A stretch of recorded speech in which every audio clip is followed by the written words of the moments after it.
নমস্কার, কেমন আছেন সবাই? আশা করছি সবাই অনেক ভালো আছেন। এই ভিডিওটা বেশ পুরনো। দিনটা ছিল ২৭শে আগস্ট, আমার জন্মদিন। বহুদিন কোথাও যাওয়া হয় না, তাই একাই বেরিয়ে গিয়েছিলাম তমলুকের বড়ঘা মন্দিরে।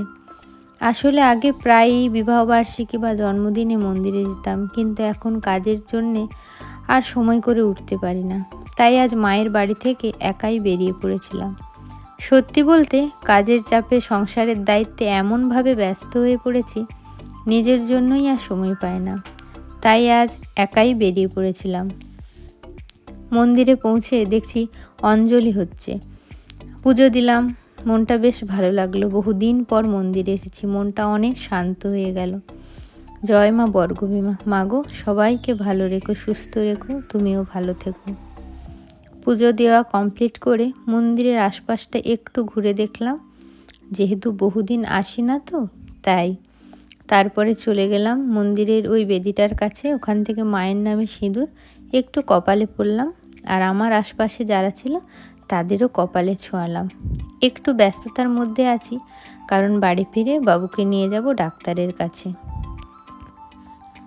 বেশ কয়েকদিন ধরে ওর শরীরটা একটু খারাপ যাচ্ছে, তাই পুজো দেওয়া শেষ করে বাড়ি ফিরে এসে বাবুকে নিয়ে ডাক্তারের কাছে গিয়েছিলাম। ছেলেকে নিয়ে অনেক দিন কোথাও যাইনি, তাই মায়ের বাড়ির কাছে একটা মেলা বসেছিল, ওখানেই গিয়েছিলাম।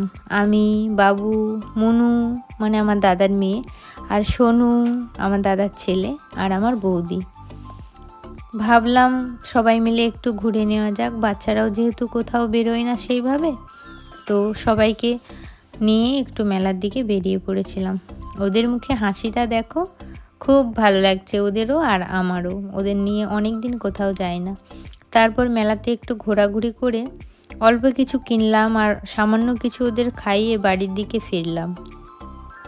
আজ একটা কথা না বলেই পারছি না। তোমরা অনেকেই আমাকে বলো, দিদি তুমি একজন মেকআপ আর্টিস্ট, বিউটিশিয়ান হয়েও তুমি কেন সাজো না, তুমি কেন সিম্পল থাকো? সত্যি কথা বলতে আমি প্রথম থেকেই খুব একটা সাজতে পছন্দ করি না। একদমই যে সাজি না তা নয়, সাজি অল্প, যতটুকু আমাকে মানায়। বিয়ে বাড়ি বা কোনো অনুষ্ঠান বাড়ি যেখানে যেমন প্রযোজ্য আমি সেখানে সেভাবেই সেজে যেতে পছন্দ করি। আর সত্যি কথা বলতে বাচ্চা, সংসার, সমস্ত কিছুর দায়িত্ব পালন করতে করতে আর নিজের জন্য সময় পায় না।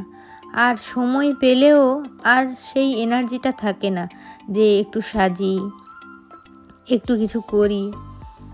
সব কিছুর মধ্যে নিজেকে কোথায় যেন হারিয়ে ফেলেছি। অনেকেই আছো অনেকটা টাইম পাও নিজের জন্যে, কাজ বাদ দিয়েও, কিন্তু আমি সত্যিই পাই না। কারণ পুরো সংসারে সমস্ত কাজ সামলে, প্রফেশনের সমস্ত কাজ সামলে, বাচ্চা সামলে আর পেরে উঠি না গো। তো আজকের ভিডিওটা এই পর্যন্তই। ভালো লাগলে লাইক, কমেন্ট, শেয়ার করে দিও। দেখা হবে নেক্সট কোনো ভিডিওতে। অনেকক্ষণ বকবক করলাম, আর দেখতেই পাচ্ছ এই বাঁদরের কীর্তিটা। সবাই ভালো থেকো, সুস্থ থেকো, টাটা।